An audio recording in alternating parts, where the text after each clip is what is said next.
Each week, during Tuesdays and Thursdays, for 1 hour, every house will have the opportunity to go out into the open world and attack and claim villages, castles, or forts.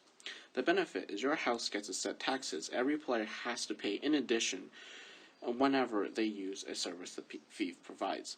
During this time, non-friendly players will attack you in the open world.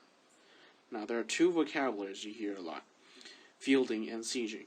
Fielding is when a player attacks another player in pursuit in the open world.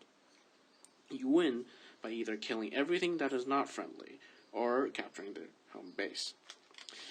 Sieging is the other mode that allows players to gain territory. Players are grouped together to take a city, town, or fort to claim as their own. The maximum amount of players that can be in one siege battle is 15, and 5 more waiting in a queue on each side of the battle.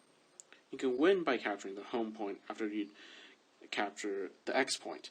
As a bonus, defenders can also win if they run a clock out. What to bring?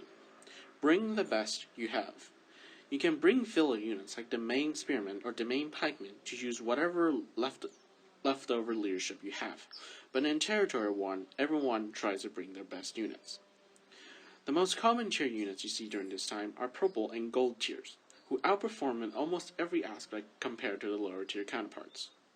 Now, the guild guidelines, we recommend you to bring the following units: Imperial Pike Guards, Imperial Spear Guards, Spear Sergeants, Stalwarts, or Paladins.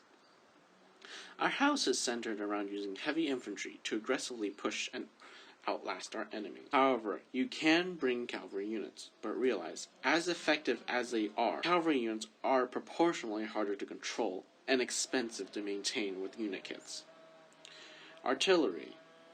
It is recommended to bring blue and above culverins and mortars. Culverins are for taking out walls and siege equipment, while mortars are to clear out a point.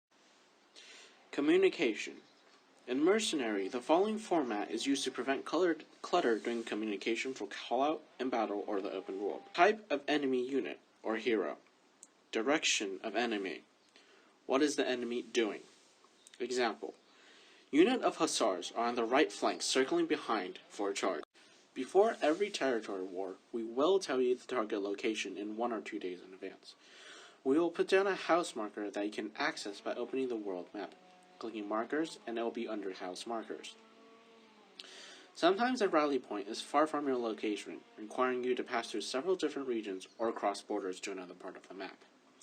During a trek, players will often encounter the following issues: running out of food, or destination requires a border crossing.